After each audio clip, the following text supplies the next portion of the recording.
முழுவதும் இன்று மின்சாரம் நிறுத்தப்படும் என தெரிவிக்கப்பட்டுள்ளது. வணக்கம். இந்த நிகழ்ச்சி என்ன பார்க்க போறோம் என்றால் 2K கிட்ஸ் காதல் ஒரு பக்கமும் 90s கிட்ஸ் காதல் மற்றொரு பக்கமும் உரையாட போகிறோம். இந்த நிகழ்ச்சியில் பார்ப்போம். தொகுத்து எப்படி சொல்லுங்க, காதலை பற்றி நீங்க என்ன நினைக்கிறீங்க? 2K கிட்ஸ் லௌகிக வாழ்க்கையிலிருந்து நட்பு, காதல், சொல்றாரு, சமுதாயம், இந்த நான்கையும் ஒரு மனிதன் துறக்கும் போதுதான் அவனுக்கு ஆன்மீகம் என்னும் இந்த பழம் கிடைக்கும். நல்ல ஜெண்டு பூனமா இருந்து 2K கிட்ஸ் தான் நடுவர் ஐயா. ஏன் நான் சொல்கிறேன் என்றால், காதல் அந்த காலத்தில் ஒரு 3 மாசம் 1 வருடம் அந்த பெண்ணிடம் பேசுவதற்கே பயம், கை வேர்வை. அவ்விடத்துல நின்றுள்ளேன். நீங்க ஃபார் எக்ஸாம்பிள் 96 படத்தை எடுத்துள்ளீர் என்றால் ராம் மற்றும் ஜானு இருக்கிறார்கள். ஆனா ராம் ஜானுவிடம் பேசக்குள்ளே என்ன ஆனார்? மயக்கம் போட்டு வந்தார்.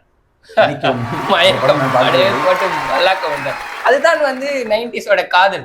அந்த பயத்தை உடைச்சாதான் காதல். ஆனா இந்த 2K கிட்ஸ்லாம் நாங்களே எப்படி இருக்கோம்னா, ஜஸ்ட் அந்த பொண்ணை பாக்குறோமா, நாங்க போய் உரையாடி நாங்க டேட்டிங் என்னும் நிறைய டேட்டிங் ஆப்ஸ் மற்றும் நிறைய சமூக வலைத்தடங்களில் மிங்கிளாகி கலந்து உரையாடி இரவில் வீடியோ கால் பேசி நாங்க ஜெல்லாகி அதன் பின்னர் நாங்க ஒரு ரிலேஷன்ஷிப்போ இல்ல எந்த ஷிப்போ, நிறைய ஷிப் இருக்கிறது.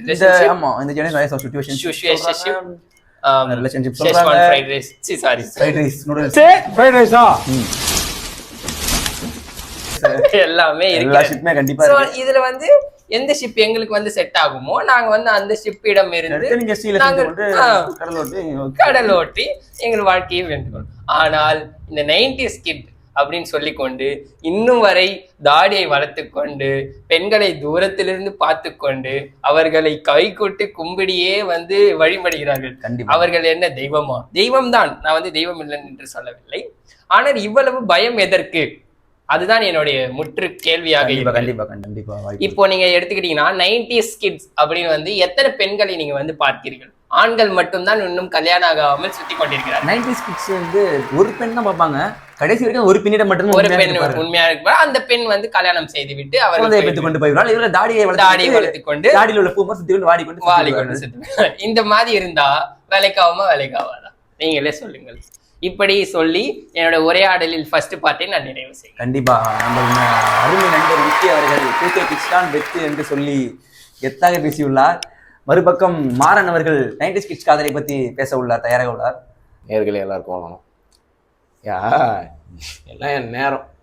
நேத்து மயில மோச்ச காலம்லாம் காதலை பத்தி பேசுறாங்க. காதலை பத்தி இவனுக்கு என்ன ஐயா தெரியும்? 96 படம் பார்த்துட்டு ராம் மயக்கம் போட்டு வீழ்ந்தாருன்றாரு. உங்களுக்கு தெரியாதா? அன்பு இருக்கிற இடத்துல தான் பயமா இருக்கும். கண்டிப்பா. அது அந்த பொண்ணுகிட்ட பேசணுன்றத பயம் இல்லை ஐயா. அந்த நமக்கு பிடிச்ச பொண்ணு நம்மளை தொடும்போது அந்த உணர்வு இருக்குல்ல, அப்புறம் அந்த இதே ஒரு நொடி நின்று துடிக்கும் ஐயா. உங்களுக்கு தெரியாது எவ்வளவு அருமையா அவர் அந்த இதை உணர்ச்சியோட சொல்றாரு பாருங்களேன். ரெண்டாவது அந்த ரிக்கியோ மக்கியோ அவர் சொல்றாரு, இந்த காலத்துல டேட்டிங் ஆப்புக்கு டேட் போறோம்ட்டு ஒன்றும் இல்லை. அந்த டேட்டிங் ஆப் டேட்னா இல்லைங்க ஐயா, அந்த பொண்ணுக்கு டேட்டு தள்ளி போறது வாங்கிடுமா ஐயா. நம்ம யூன் ஐயா சூப்பரா ஒரு பாட்டே போட்டிருக்காரு. அமளிக்கும் பொம்பளைக்கும் அவசரம், அத காதல் என்ன சொல்லுறாங்க அனைவரும். அந்த மாதிரி கேசுங்க ஐயா இது. 3 நாள்ல அந்த பொண்ணு அவன் என்ன, அந்த பொண்ணுடைய கேரக்டர் என்னன்னு தெரியுமா ஐயா? கண்டிப்பா இந்த பாயிண்ட் மக்களே, இந்த பாயிண்ட் கண்டிப்பா நீங்க ஒவ்வொருத்தரும் நோட் பண்ணிக்க வேண்டும். அவர் எப்படி பேசாருன்னு சொல்லுங்க ஐயா. காதல்ன்றது உங்களுக்கு நான் சிம்பிளா சொல்றேங்க ஐயா. நீங்க ஒரு பொண்ணை காதலிக்கிறீங்களோ இல்லை ஒரு பையன் உங்களை காதலிக்கிறானோ, முதல்ல எடுத்த உடனே எதுக்காக காதலிக்கிறீன்ற ஒரு அந்த ரீசனை கேளுங்க ஐயா. கண்டிப்பா. அப்படி அவன் அது ஒரு ரீசன், இந்த ரீசனுக்காக தான் நான் உன்னை காதல் இருக்கேன்னு சொன்னா தயவு செஞ்சு அந்த காதலை ஏத்துக்காது. காதல்ன்றது எந்த ஒரு எதிர்பார்ப்பும் இல்லாம எந்த ஒரு ரீசனும் இல்லாம நம்மளே அறியாம நம்மளுக்குள்ள வர்றதுதாங்க ஐயா காதல். இப்போ இவன் அழகா இருக்கான், இவனை எனக்கு பிடிச்சிருக்குன்னு சொல்ற பொண்ணு நாளைக்கு 30 வயசுக்கு அப்புறம் இவன்கிட்ட அழகு போச்சுன்னு வைங்க, இவனை லவ் பண்றதுக்கு ரீசன் தேடுவா. அப்ப அந்த ரீசன் கிடைக்காதப்ப எடுத்துட்டு போய் டைவர்ஸ் கேஸ்ல தான் முடியுங்க ஐயா. இப்போ பாதி பேர் அப்படிதான் முடியுங்க. இப்போ இந்த ஜெனரேஷன் நடிகர்களே பாத்தீங்களா இல்லையா, ஒரு வருஷம் லவ் பண்றாங்க, டிவோர்ஸ் ஆயிருது. கல்யாணம் பண்ணக்கூடாதா? அதனால தான் ஐயா சொல்றேன், இவனுங்கெல்லாம் காதலிக்க ஒரு ரீசன் தேடுறானுங்க ஐயா. கண்டிப்பா. நம்ம எஸ்டிஆர் சொன்ன மாதிரி காதல்ன்றது நம்ம தேடி போடக்கூடாது, அதுவா நம்மளை தேடி. அதனால அந்த மனுஷன் இன்ன வரைக்கும் ஒண்டிக்கிட்டே இருக்காரு. அது தேடி வரப்பதான் நம்மளை போட்டு தாக்கும் ஐயா. அது இந்த மாதிரி பசங்களுக்கு தூக்குதா ஏயில போமா ஐயா.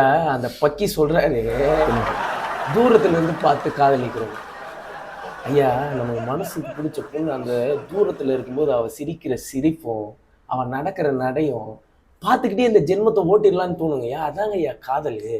அந்த பொண்ணு கூட உடல் உறவு கொள்றது மட்டும் காதல் இல்லைங்க ஐயா, மனசுறவு கொள்ளணும். மனசு சிரிக்கணும் ஐயா. இந்த காலத்து பசங்களுக்கு எங்கேயா புரியுது? 3 நாள் பார்க்குறானுங்க, பேசுறானுங்க, 30ஆவது நாள் அந்த பொண்ணுக்கு டேட்டு தள்ளி போகுது, இவன் டேட்டிங் ஆப் பண்றான் ஐயா. இவனுங்கெல்லாம் எங்க இருந்து தெரியும்? இவனுங்கெல்லாம் அந்த டியூட் படம் பார்த்து வளர்ந்தவனுங்க. ஆனா நம்ம ஷாஜகான், காதல் கோட்டை அப்படின்னு பார்த்து வளர்ந்தவங்க ஐயா. இதை விடுங்க ஐயா. நம்ம ஐயா எஸ்டிஆர் மன்மதுல என்ன சொல்லியிருக்காரு? ஒருத்தனுக்கு ஒரு அம்மா, ஒருத்தனுக்கு ஒரு காதலி தான் ஐயா. தப்பு ஐயா, தப்பு ஐயா. அருமை அருமை அருமை அருமை. சிறப்பு சிறப்பாக மாறனவர்கள் அருமையாக சொல்லியுள்ளார். காதல் தான் சிறப்பு என்று. சரி, நம்ம முதலாம் கேள்விக்கு வந்து அருமையாக இருவருமே அவர்களுடைய பதில்களை கூறி சிறப்பாக உரையாடி முடித்து விட்டார். நம்ம அடுத்த கேள்விக்கு போயிடலாம். ஒரு பெண்ணை பார்த்து எப்படி எங்களுக்கு காதல் தோணுகிறது, மலர்கிறது என்று இரண்டாம் கேள்வி கேட்க தயாராக உள்ளேன். முதல் 2K கிட்ஸிடமே ஆரம்பித்து விடலாம். ஏன்னா எண்களில் தான் முதலாக உள்ளது. 1, 2 என்பதனால் 2ல் ஆரம்பித்து விடலாம். ரிக்கி அவர்களே, ஒரு பெண்ணை பார்த்தா எப்படி உங்களுக்கு வந்து காதல் மலர்கிறது? ஒரு பெண்ணை பார்த்து எப்படி காதல் மலர்கிறது என்று அருமையாக கேள்வியை தொடங்கி வைத்திருக்கிறேன். மிகவும் நன்றி. ஒரு பெண்ணை நாங்கள் வந்து எப்படி பார்ப்போம் என்றால், just left swipe, right swipe, இதுதான் வந்து எங்களோட ஒரு நோக்கமாக இருக்கும் ஐயா. ஏன்னா சிம்பிள். அந்த காலத்துல வந்து நீங்க போயிட்டு பஸ் ஸ்டாண்ட்ல வந்து கலர் கலரா ஷூவை போட்டுக்கின்னு, கலர் கலரா சீப்பை வச்சு சீவிக்கின்னு, எண்ணெய் வச்சுக்கின்னு, 8 மணி பஸ் வருமா 10 மணி பஸ் வருமான்னு நினைக்கிறேன். நாங்கெல்லாம் வந்து சிம்பிளா வந்து ஒரு ஆப்ல வந்து சப்ஸ்கிரிப்ஷனை போட்டோமா, லெஃப்ட்ல ஸ்வைப் பண்ணோமா, ரைட்ல ஸ்வைப் பண்ணோமா, சூஸா பண்ணோமா, பீச்சில் டேட்டிங்கை போட்டோமா, ட்ரெயினாக இருக்கும். இப்படிதான் எங்களோட வந்து சூசிங் ஆஃப் த கேர்ள் வந்து இருக்கு ஐயா. ஏன்னா வந்து டெக்னாலஜி எந்த அளவுக்கு வந்து சுலபமாகுதுன்னா, இந்த காதல்லையும் அது வந்து மிக சுலபமாக வழிபடுகிறது. அதை வந்து அனைவரும் புரிந்து கொள்ளணும். அதை விட்டுட்டு இன்னமும் வந்து போய் பஸ் ஸ்டாண்ட்ல நின்னா காதல் கிடைக்காது, 2 ரூபாய் காயின் தான் கிடைக்கும் அப்படின்னு வந்து என்னோட உரையாடலை வந்து முடிச்சு.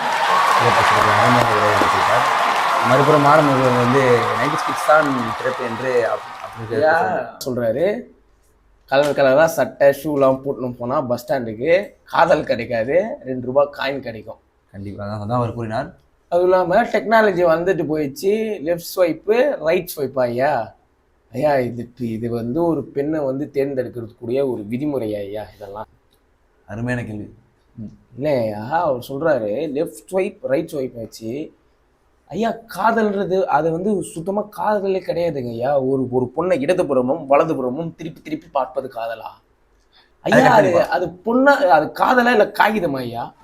வலதுபுறம் இடதுபுறம் திருப்பி காதல், அது காதலா இல்லை காகிதமா ஐயா? ஒரு பொண்ணை பார்க்கறன்னு வச்சுக்கோங்க, ஒருதலை காமம் கொள்றவன் அந்த பொண்ணு கழுத்து கீழே எங்கேயும் பார்க்கணும். அது கண்ணு, அந்த காது, அவன் மூக்கு, அந்த உதடு, இது போதுங்க ஐயா காதல் கொள்வதற்கு.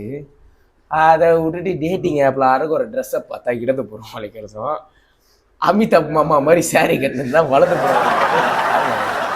அது காமம் இல்லை. இந்த காலத்து பசங்களுக்கு காமம்னா என்னன்னு தெரியல, காதல்னா தெரியல. கண்டிப்பாக மாறன் அவர்களே, ரொம்ப கஷ்டமாக இருக்குதுங்க ஐயா. இவனுங்க எல்லாருமே மண்ணில் இருக்கிற மூளையை தூக்கி இருவருமே வந்து 2K கிட்ஸ் ரிக்கி ஆகட்டும், மறுபுறம் 90s கிட்ஸ் மாறன் ஆகட்டும், இருவருமே சிறப்பாக உரையாடி இத்தலைப்பை வந்து கையால் உண்டால் தன் காதலியை வந்து ஒரு உயிருள்ள பொருளாக பார்க்காமல் ஒரு பொருளாக பார்த்து விட்டார். இவருடைய மைண்ட் அது வந்து உங்களுக்கே தெரியும். அவளும் வந்து உயிர் தான். மனைவியே நம்ம துணைவி என்று நம்ம கூறுவோம் அல்லவா? இந்த தலைப்பில் வந்து 90s கிட்ஸ் லவ் தான் சிறந்தது என்று சிறப்பாக உரையாடி மாறன் முடித்து இத்தலைப்பினை வெற்றி மகர சூழ்ந்து விடுறார். எனக்கு